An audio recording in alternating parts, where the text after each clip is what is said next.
Welcome back to Speaking Places, the daily podcast where history breathes through bricks, stones, and ancient winds. Yesterday, we stood on the edge of the past, listening to the voice of a wall that shaped empires. Today, that same voice returns, steady and strong, to carry us deeper into the heart of time. This is if the Great Wall of China could speak part two. The wind changed that year. I remember it well. It had always swept down from the north, dry and cold, carrying with it the scent of dust, of open plains, and the breath of nomads. But that year, it brought something different. A sound, a tremble, whispers of war. From my towers, I watched smoke rise beyond the horizon. Not the gentle wisps from village fires. This was darker, hungrier. Black smoke from burning carts, from raided granaries, from lives torn apart. It was the warning signal I had come to know too well. And yet, each time it returned, it pierced me anew. Armies were forming again on both sides of my body. I could feel the stirrings in the earth, the stomping of boots, the hurried gallop of messengers, the sudden silences in mountain passes that once echoed with laughter. Soldiers sharpened blades under my watch. Villagers packed wagons with fear in their eyes. Mothers pulled their children close as they passed my shadow. I never wanted war. I was made for it, yes, but I never wished for it. You see, being a wall doesn't mean being emotionless. I have stood for centuries, but I've also listened for centuries. I have heard the cries of children, the songs of drunk soldiers, the prayers of fathers before battle, and I have stored them all within me. Every stone, every brick holds a memory. Some warm, many not. This time, the enemy came fast. They wore furs and feathers. Their horses were lean, swift, and unafraid of my height. They did not attempt to destroy me. No, they knew better. They went around when they could. They studied me, tested me, probed for weakness. And we did what we were built to do. Men filled my towers. Archers lined my walkways. Signal fires roared to life one by one. A single flame would be seen from 100 li away, and a message would fly faster than any horse. We are under threat. I burned with those flames, not with anger, but with purpose. I had not been abandoned. I was not forgotten. I mattered again. Battles broke out in the shadows of my stones. There were moments of heroic bravery and moments of brutal chaos. I remember the sound of arrows slicing through wind, the clash of steel against bone, the roar of horses as they stumbled on narrow paths. I remember a boy, no older than 16, who climbed one of my towers alone at night. He was trembling, lost in the fog of fear. I felt the warmth of his back as he leaned against my wall, whispering a name I couldn't understand. A lover? A mother? He stayed there till dawn, holding his sword like a child holds a toy, uncertain, fragile. He did not fight that day, but he stood, and sometimes standing is enough. There were victories, there were defeats. The line held, then faltered, then was reinforced again. I watched supply caravans stretch endlessly through winding valleys to feed the men on my back. I heard generals argue under moonlight, and officers weep when no one else could see. And I stood. Always I stood. But even a wall feels exhaustion. My stones cracked in places from fire and frost. My gates, once iron and proud, sagged with rust and fatigue. Some of my watchtowers, too hastily built during earlier rains, crumbled under the weight of storms and neglect. Yet I remained, because the people believed I should. Because, for them, I was more than defense. I was hope. When winter came, silence returned. The snow covered the bloodstains. Footprints disappeared. The wind softened. And for a time, I was alone again. I watched the soldiers descend from my spine, called back to their homes, to families who had counted every night of their absence. I felt the warmth of spring return, gently melting the ice in my cracks. Children began to play near my feet again. Life, persistent and defiant, resumed. But the cost remained in me. For each stone that had been blackened by fire, for every tower that had seen a final breath, I remembered. The next emperor came with grand plans. He ordered repairs, expansions. He wanted to show the world that the wall still lived, that I was not only useful, I was magnificent. So workers returned, this time not with weapons, but with chisels and timber. They climbed over my ridges like ants, hauling stone, reshaping towers, restoring signal platforms. There was laughter again, and songs. The workers had a rhythm: step, lift, hammer, laugh. Some of them slept under makeshift tents by my base, and at night, I would listen to them argue about food, tell stories about gods and ghosts, and dream about gold they might never see. One of them, an old man with a crooked smile, used to sit on a pile of bricks and talk to me. "I know you're listening," he would say. "I don't blame you. You've seen everything, haven't you?" And he'd laugh, then fall silent, watching the sky shift from red to purple. Yes, I'd seen everything. From emperors to farmers, from soldiers to scholars, from traitors to heroes. They had all walked upon me, and I had carried their weight without question. But sometimes I wished I could speak back, to tell the boy in the tower that he was brave, to tell the old man that I did remember, to tell the emperor that glory fades, but the people do not forget. Instead, I did what I always did. I stood, and in standing I spoke, not in words, but in presence. I became a part of their sky, their stories, their silence. Years passed. Seasons spun like silk across the mountains. I watched dynasties rise and fall, each thinking they would last forever. I watched religions shift, philosophies bloom and fade, languages twist and evolve. I heard new names for the same old places, new flags on old towers. But my purpose somehow always returned: to divide, to protect, to witness, and maybe to remind that even the mightiest walls do not stand forever. But while they do, they listen. And I am listening still. There was a time when peace lasted longer than anyone expected.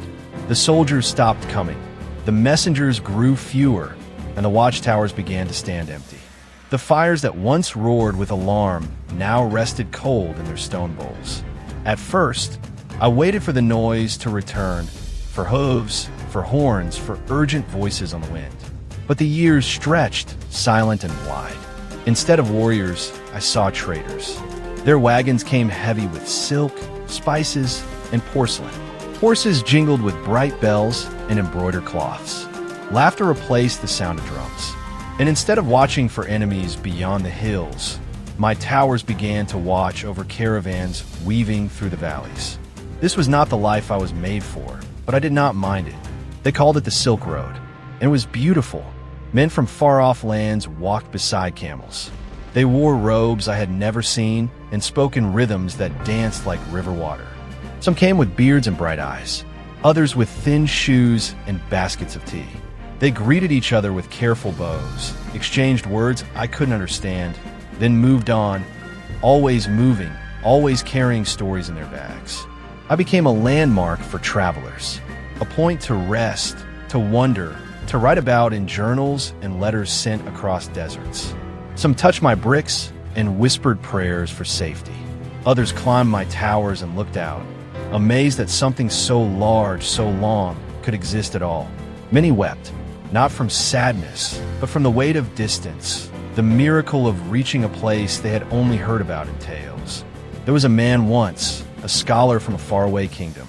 He came with scrolls, ink, and a quiet voice.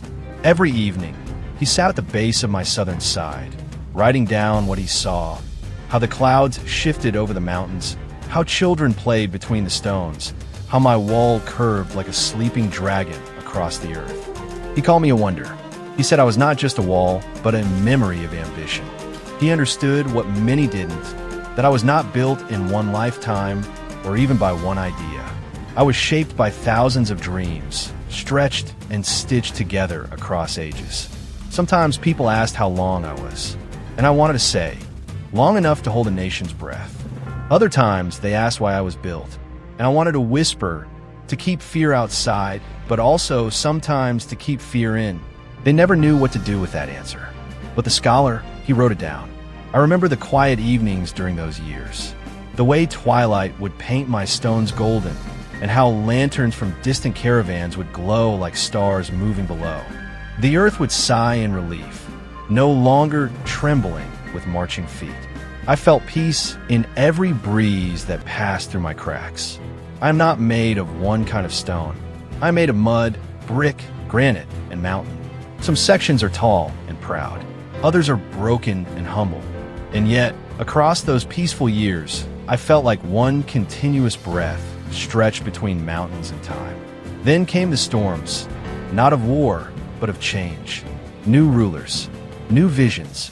They wanted monuments, not just walls.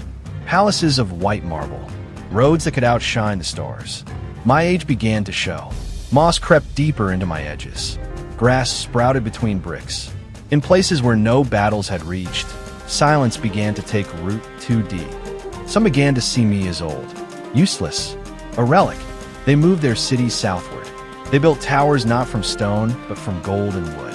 And slowly, like a river changing its course, the attention drifted away from my spine. I did not cry, but I missed the weight of purpose. And yet, I stayed, for the few who still passed along my edge, for the villagers who lived in my shadow, and the herders who tied their goats near my steps. I was still something, still part of the sky, still part of the land. One winter, a child wandered away from caravan. She was maybe 6 years old, wearing a red scarf and carrying a cracked wooden doll. A snowstorm had swallowed the path. Her cries were small, nearly stolen by the wind. But I heard her. I always do. Her footsteps led her close to one of my broken watch posts. A shelter, once mighty, now a hollow shell. She curled inside it, wrapping her arms around herself, shivering. The storm held on, and all I could do was stand. That night, I held my breath, hoping. At dawn, her father found her. He wept so loudly I thought the sky would break. But she was alive. Cold, weak, but alive. The old stones had blocked the worst of the wind. I had protected someone again, even if just from snow. It reminded me, I didn't always need soldiers or wars to matter. Sometimes, standing still is an act of love. The years moved on, and something new arrived, strangers with strange tools. They carried glass eyes that clicked and captured. They had papers with maps, ropes, gloves, and small black boxes that made buzzing sounds. Tourists. They had come to look, not to conquer, not to build, but simply to look. Some of them wore smiles as wide as the valley below. Others walked slowly, whispering in awe. They touched my bricks like one might touch the edge of a dream. I was ancient to them, but also alive. I heard their languages. So many I had never known. But the tone was always the same. Wonder. One woman pressed her palm to one of my oldest stones and whispered, "How are you still here?" And I wished I could answer. Not in words, but by letting her feel the sun-warmed stone, the weight of wind, the patience of time. More came. Thousands, then millions. Footsteps I hadn't felt in centuries now danced across me every day. Some laughed, some cried. Many left small offerings, coins, feathers, even letters folded tight. One child drew a picture of me in crayon, bright red and too tall for the page. He gave it to the wind. It fluttered away like a bird. I watched it until it vanished behind the hills. With each passing year, they came not because of war or duty or fear, but because they were curious, because they wanted to touch history with their own hands. And I let them. Of course, there were those who didn't understand, who carved names in my bricks, who tried to chip pieces away to take home. I do not judge them. Even the most well-meaning hearts can be careless. But most came with reverence, with questions in their eyes, with respect in their silence. One evening, as the sun fell behind the western hills, I felt something strange. A woman, maybe in her 60s, sat down on one of my steps. She opened a notebook and began to speak, not to me, not even to herself, but to someone who was no longer alive. She spoke of missing them, of how they had always wanted to see the wall, of how standing here felt like completing something. Her voice cracked. The wind did not answer, but I held her sorrow, just as I've held centuries of others. And that's when I understood something new. I'm no longer just a wall. I'm a place of memory, of reunion, of endings and beginnings. For some, I'm a symbol of strength. For others, a lesson in humility. For many, a question, why build something so massive, so impossible? But I have always known the answer. Because people need something to reach for, even if it's made of stone. because building is an act of hope, and I was built again and again. Not because the world needed defense, but because the people needed to believe that they could shape the earth, that they could mark it with something lasting. And maybe that's what I am. A mark, a sentence in the long, unfinished poem of humanity. Still standing, still listening, still holding every footstep, every tear, every breath. There came a time when the sound of war was replaced by something quieter. Footsteps.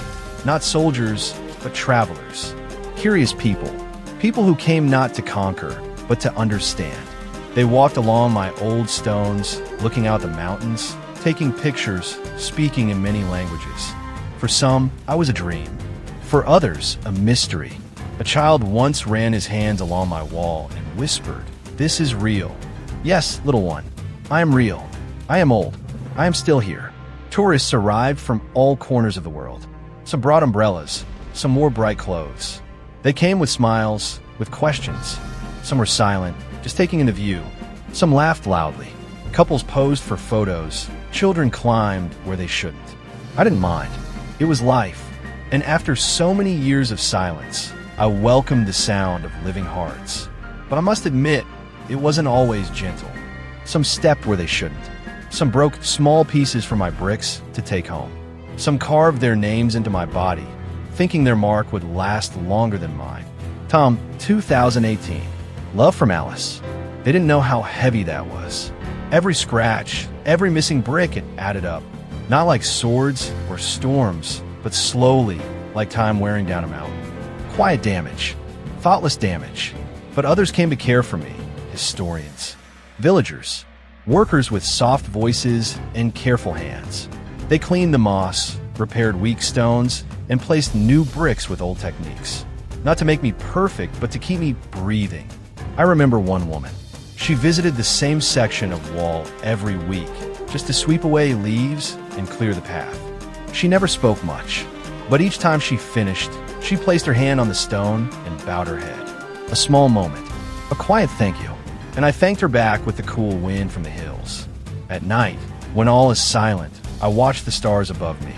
Some shine in the same place as they did 1,000 years ago. Others are gone, burned out, forgotten, but the sky still holds their memory, just as I hold the memories of those who walked across me. People often say I'm strong, unbreakable, eternal. That's not true. I crack, I crumble, I age, but I've learned something. Strength is not about never falling. It's about staying, even when the world changes. Even when the wars end, the empires fall, the people forget. I remain. I remember a man who once came alone.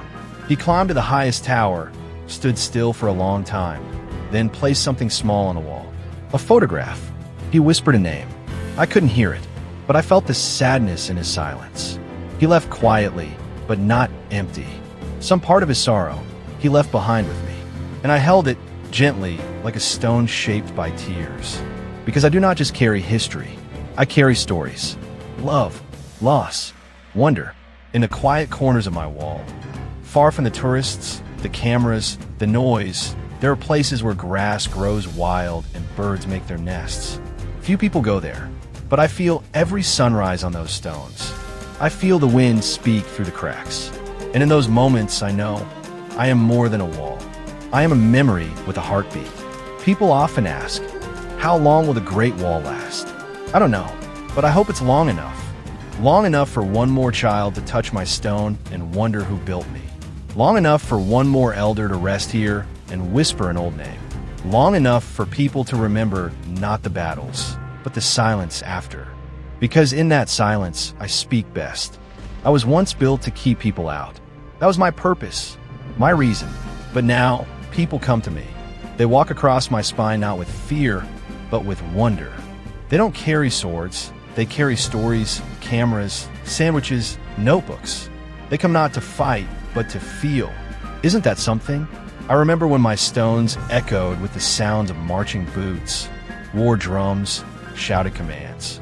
Now I hear laughter, children's footsteps, the soft hum of drones in the sky. A different kind of army, I suppose, an army of memory seekers. Some stop to catch their breath. Some sit, and eat oranges while gazing across the valleys. Some cry. I feel the weight of their emotions as surely as I once felt the weight of soldiers. One man came and stood very still. He didn't speak, didn't move. He just closed his eyes. A long time passed, and then, without a word, he smiled. A simple, quiet smile. I think he came carrying something heavy and left with something light. I don't know his story, but I held it for a while. That's enough. There's a girl who once wrote her name on a notebook while sitting on my wall. One day I'll return, she said aloud. She never looked at me directly, but I watched her. Years passed. Then one day, she came back, older taller, with a friend this time. She sat in the same spot, took out the same notebook, read her old note, and laughed. Guess I kept my promise, she whispered. Yes, you did. That's what I do now. I wait. I witness. I connect time to itself. But the world moves quickly. Screens, messages, voices from tiny boxes. People scroll through my images in seconds. Some see me only as a backdrop for a dance video. Some forget I was ever part of war, of blood, of sacrifice. I understand. Times change. Attention shifts. Still I stand. Still I breathe through every stone and root. There's a truth in old places. We don't ask to be remembered. But when we are, we remember back. A boy once asked, how long did it take to build the wall? The guide answered, hundreds of years. The boy's eyes widened. That's too long. I would have quit. I almost laughed. But maybe that's the point. It took generations. Hands I'll never know. Lives I'll never see. Some gave years. Some gave everything. They didn't do it for fame. They did it because someone had to build. Someone had to believe in something bigger than themselves. I'm not perfect. I have fallen in places. I have disappeared in others. Trees grow through my stones. Villages rest where towers once stood. That's okay, because I'm not a frozen monument. I'm living history. Every visitor changes me. Every step wears me down and lifts me up. Every photo, every drawing, every whispered wow becomes part of me. You see, I used to measure my worth by how tall my towers stood, how thick my walls were. Now, I measure it in moments. Like the woman who touched the wall and quietly said, I feel small, but peaceful. Or the couple who danced beneath the stars.